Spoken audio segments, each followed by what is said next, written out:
Now, apparently you guys like this idea, so let's get right into it. By the way, if you want myself or Dylan to answer a question, hit us up in the comments, and we'll do our best. Answering your questions, number 1. This one comes from DeGuider.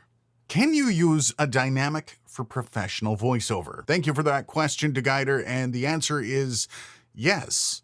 Anything that's going to capture your voice clearly and accurately is possible to use for professional voiceover. However, there are a few caveats. One is you better have a decent preamp for this, and by decent, I mean quiet. And second, the microphone has to be decent as well. It can't be harsh in any of the frequencies, and it must complement your voice. But I do know a few friends who have ripped a script with an SM58 in a pinch, so it is possible. That said, condensers are always going to get more out of your voice and generally require less post-production. That would be a fun challenge though. Can I score a professional VO gig with an SM58? Again, thanks for the question. On to number 2. Stephen Carter wants to know, what suggestions do you offer for dealing with sibilance if you're not processing audio, which you mentioned you're not doing? Sibilance has always been a challenge for my recordings. I may end up using anywhere from 2 to 4 de-esser plugins. Wow. Or passes through the audio podcast files. A windscreen can help some, which I always use, but what other actions would you suggest? Thanks for your great content and advice. You're welcome, and thank you for the question. I just suffer through. It gives the listener worst case scenario for a specific microphone. However, there are a few things you can do to reduce it in real time to help you out. Whether or not these are helpful, I'll leave that up to you. First up, get a new microphone.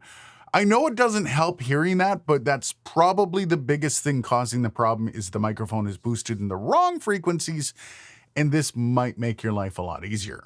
Otherwise, try changing up your distance and the angle of your microphone. All mics have different polar patterns for different frequencies, and just by offsetting it a bit, you might actually be able to weed out those piercing sounds. Now, if all that fails, you can actually get decent results by speaking with a pencil or a finger up against your lips.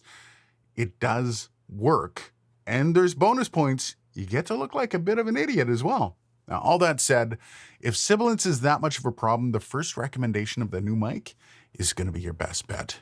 Moving on! Now, this is going to be 2 questions from 2 different people. First up is Max16 July Cancer. Can you soundproof a room both with foams and table panels, like for example, double the foam under and somehow table panel on top of it? I'm wondering how much it will work, how many DIY tricks there are. I'm not sure what you mean by table panel or if you're trying to treat a table. Desk pads, if you need more than a desk pad for your desk, you're doing it wrong. However, if you're looking at like some really easy DIY tricks on treating a room, I have a video up here, which also leads us to Zerafael, who asks, thanks, can you please show us how to build your sound panels? Sure, I did that up here in this video. And on to Andrew C., who asks, at what price point do you think you begin hitting the diminishing return for gear? Has the point changed over the last couple decades? Thanks for that, Andrew. And I guess I should point out for anyone that doesn't know, the diminishing rate of return is referring to the idea that the more you spend, the less intrinsic value you will receive in return.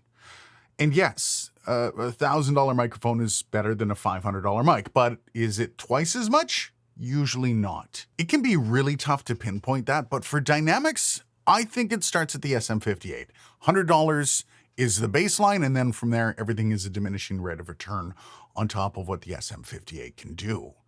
For condensers, it can get a little dicey. For example, in my mind, a TLM102 is more than twice as good as an NT2A, and it's less than twice the price. But without parading out hundreds of comparisons that are usually just my own personal opinion, the magic line is somewhere around $800.